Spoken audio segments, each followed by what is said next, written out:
Voici comment j'ai acheté mon premier 2 logements, mon premier duplex au Canada. Pour ce faire, j'ai utilisé une méthode qui existe en Amérique et au Canada qui est une réelle machine à créer des millionnaires. Ça s'appelle le refinancement. Et je te dirai par la même occasion en quoi ça consiste. Dans cette vidéo, je vais te dire comment j'ai acheté ce 2 logements, ce duplex.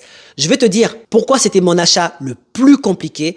Je vais te dire pourquoi c'est un des biens les plus rentables que j'ai acheté, que je ne regrette absolument pas, et pourquoi tu devrais toi aussi commencer par acheter un duplex, un 2 logements, avant même autre chose. Voici mon histoire. Pour rappeler juste le contexte, moi je m'appelle Julio, je suis un immigré français. Quand je suis arrivé au Canada, après avoir obtenu mes papiers comme la résidence permanente et la citoyenneté, mon rêve c'était d'investir en immobilier. Dans le lien que vous voyez ici, vous savez exactement comment je suis rentré dans l'immobilier en achetant mon premier appartement et en achetant mon premier 6 logements. Dans le 6 logements, je vous ai parlé de cette technique qui s'appelle le refinancement.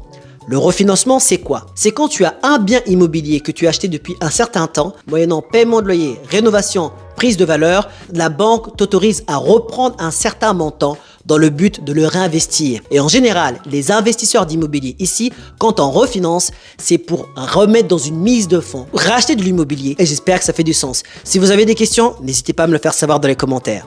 Donc, qu'est-ce qui s'est passé? J'avais déjà utilisé cette technique pour acheter mon premier 6 logements. Un an après, j'ai décidé de refaire cette technique, de reprendre de l'argent de mon 6 logements qui était à Montréal dans le but de réinvestir en immobilier. Pour investir en immobilier, j'ai déterminé ma zone qui était dans le Québec. Grâce à l'argent que la banque m'a redonné, j'ai pu savoir quel était le montant que j'avais exactement pour faire mon achat. Ensuite, j'étais avec un agent immobilier. D'ailleurs, ce sont les 3 choses qui sont indispensables à avoir quand vous voulez investir en immobilier.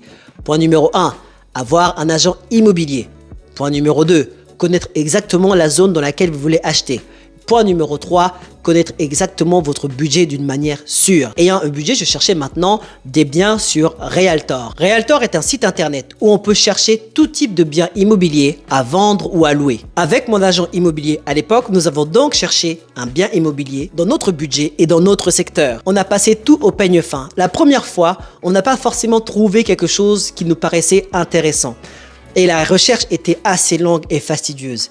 Parce que nous, on voulait vraiment, vous savez, les biens qui sont super beaux, clés en main, tout neuf, avec du cash flow, etc., bien positionnés. Mais tout le monde le veut, donc ce qui fait que les prix augmentent très facilement. Et on a fait plusieurs offres, on en a perdu quelques-unes. Et ça fait partie de la vie d'investisseur immobilier, tu perds des offres parce que de mettre une surenchère incroyable, ça n'a juste plus de sens au bout d'un moment. Ce qui s'est passé, c'est qu'on a failli laisser tomber un moment. Et ce qui s'est passé, c'est qu'avec mon agent immobilier, à un moment, on était posé ici, avec ma conjointe aussi. Et on était en train de regarder, passer au peigne fin tout ce qu'on avait loupé, tout ce qu'on n'avait peut-être pas vu. Et c'est là qu'on s'est concentré vraiment sur le bien en lui-même. Mettre de côté, soi-disant la beauté. Mettre de côté certaines choses. Et on a commencé à revoir d'autres aspects. Par exemple, ça fait combien de temps qu'il est posté? Ça fait combien de temps qu'il cherche un acheteur? Ça fait toutes ces choses-là, on commençait à se poser la question. Et suite à cela, il y a ce bien immobilier que nous avons trouvé qui était très intéressant. Et c'est là qu'on s'est aperçu qu'il était très bien. Il était bien placé et il était très récent. À l'époque qu'on l'avait trouvé, il avait encore moins de 5 ans. C'est-à-dire qu'il était de 2017. Je l'ai acheté il y a 5 ans. C'était un duplex. Quand tu le regardes bien, c'est pas quelque chose qui te saute aux yeux, mais c'était un bon bâtiment. Et donc, mon agent immobilier qui nous avait bien accompagnés à l'époque, nous a dit, écoutez, faisons une offre là-dessus. Il faut que le vendeur se décide assez vite, d'accord? Ça fait un moment qu'il en listait. Et ça fait un moment que personne n'en veut. Quand ça fait un moment que personne n'en veut, faut pas croire qu'on va pouvoir l'avoir 100 000 en dessous de l'offre. Ça veut dire qu'on pourra aller au prix demandé. Il n'y aura pas de bataille commerciale dessus. On a calculé le cash flow. Le cash flow, franchement, il était super bon. On cherchait à la base quelque chose qui serait plus comme un sixplex ou plus. Mais on s'est dit, tu sais quoi?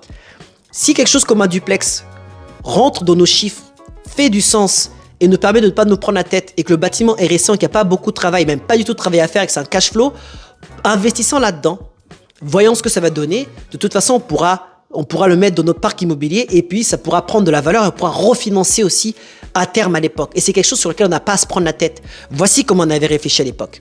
Mon agent immobilier est parti voir le vendeur et il faut savoir que ça faisait un moment que cette personne voulait déjà vendre avec le vendeur. Et l'agent immobilier qui le représentait était maintenant assez pressé. Dans cette vente-là, c'était tellement une bonne affaire que le vendeur s'est mis en colère. Il ne voulait plus vendre.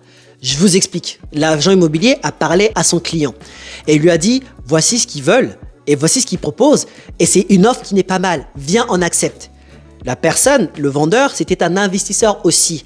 La personne n'était pas ici. Donc, c'est comme s'il n'avait pas vraiment les réalités de ce qui se passait. Lui, tout ce qu'il savait, cette personne-là qui était en Ontario ou à Toronto à l'époque, c'est que c'était un bien qui ne se vendait pas. C'était un bien qu'il avait acheté en pré-construction qui ne se vendait plus. Il pensait faire une bonne affaire et pour l'instant, ça ne donnait rien. Et je pense qu'à la base, ils avaient fait ce prix-là pour faire un prix d'appel pour que les gens fassent jouer la bataille et que le prix monte.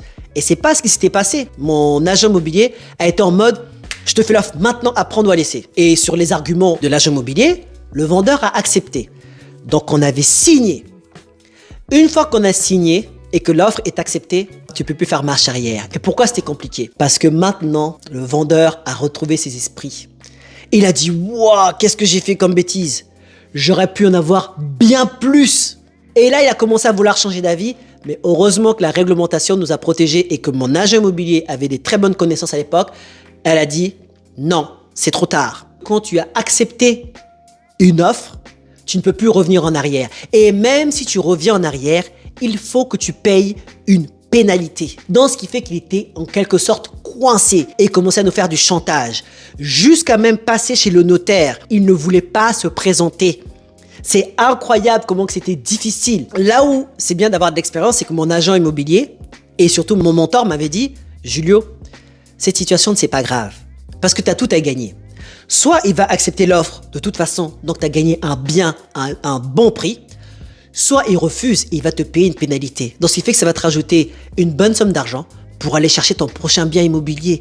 Dans tous les cas, tu gagnes. » Il s'est présenté chez le notaire, c'était incroyable, il voulait encore négocier, il ne voulait pas. Et finalement, dans l'énervement, il a fini par signer et il est parti. Il était en colère. Il y a un dicton qui dit, dans une vente, si le vendeur n'est pas en colère, c'est que tu n'as pas fait un bon achat. L'immobilier, c'est ça. Dans l'investissement, tu as des situations que tu rencontres et à chaque fois, tu as l'impression que voilà, ça va être très difficile, ça va être très compliqué, mais ça te prépare pour les prochaines fois. Ça t'apprend à être plus rationnel, ça t'apprend à être plus patient, ça t'apprend à être plus réaliste, à avoir plus de connaissances et de savoir prendre les choses avec diplomatie. Et ça, c'est bon ça, sans pour autant perdre la tête. Pourquoi cet achat? C'est le meilleur achat que j'ai réalisé. Parce que c'est un achat de 2017. Il est neuf. Il n'y a en gros rien à faire dedans qui est dû à l'usure. C'est le bâtiment où il y a le moins de locataires qui m'appellent. Il y a moins de choses à faire en termes de maintenance, réparation, etc. Ce qui fait que le loyer que je reçois, moyennant l'hypothèque que je paye, le cash flow qui reste, c'est un cash flow pur. Il se défend tout seul. Il n'y a même pas besoin d'avoir un gestionnaire d'immeuble pour ce bâtiment-là. Concrètement, voici pourquoi ça reste un de mes meilleurs achats.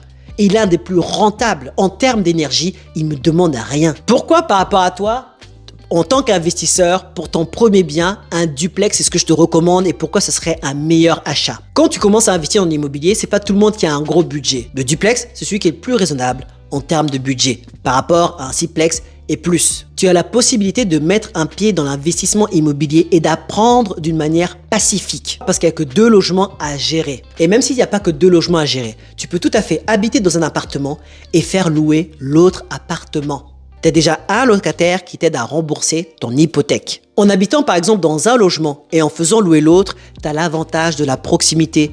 Dès qu'il y a quelque chose qui arrive, dès qu'il y a quelque chose qui se passe, tu es déjà sur les lieux. Tu n'as pas besoin d'avoir affaire à un gestionnaire d'immeuble. Tu peux apprendre tranquillement. Tu n'as qu'un seul à gérer en plus. Si tu cherches des locataires, c'est plus facile pour toi à gérer les visites, les rencontres, etc. Pour faire la maintenance aussi, c'est plus facile. Tu n'as qu'un logement à gérer qui est très proche. Donc finalement, tu sauves sur tout ce qui est déplacement. Si tu as même rendez-vous avec des professionnels, tu es déjà sur les lieux. Pourquoi pas commencer par acheter un duplex, nourrir votre confiance, faire votre expérience, savoir exactement quels sont les budgets, le temps de demander et prendre ces choses-là sans pour autant se dire que j'ai 12 logements ou j'ai 6 logements au-dessus de moi pour pouvoir mettre le pied à l'étrier. Et après, vous allez voir que finalement, c'est exactement la même chose.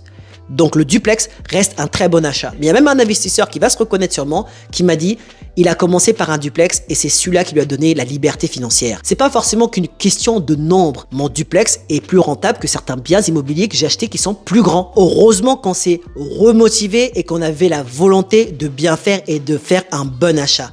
Voici pourquoi on est retourné sur toutes les listes de Realtor et on a tout passé au peigne fin. Regardez exactement tout ce qui se passe. Peut-être qu'il y a des pépites que vous ne voyez pas, que d'autres ont loupé. Pourquoi? Parce que vous êtes fermé par quelque chose de beau, par le cash flow ou par des choses qui vous aveuglent. Regardez exactement tout ce qui se passe.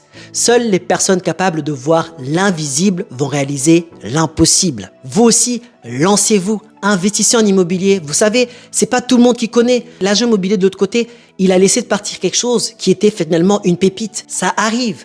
Toi, fais tes devoirs. Tu sais pas, même si tu as l'impression que tu as tout regardé dans le marché, il reste des pépites que tu n'as pas encore vues. Acheter en immobilier, c'est pas une question de bâtiment le plus grand. Peut-être que le duplex que tu as, le 2 logements que tu as, c'est peut-être ce logement qui va t'apporter la liberté financière.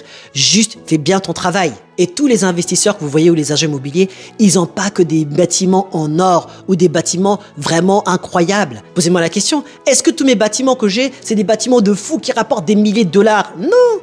Est-ce que tous les achats que j'ai faits, c'est des achats qui sont vraiment des achats incroyables? Non.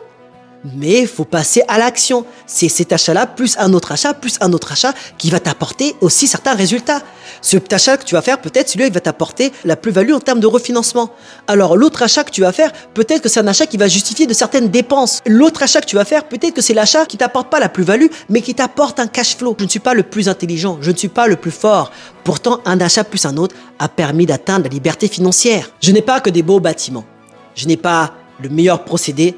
Je n'aime pas les meilleures des expériences. Pourtant, voici où ce que j'en suis aujourd'hui.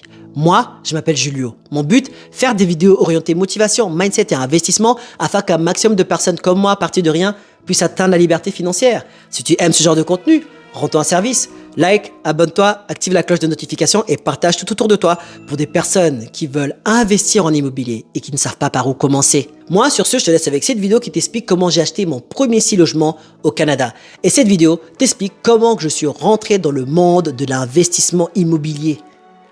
Vas-y, je t'attends de l'autre côté. À cœur vaillant, rien d'impossible.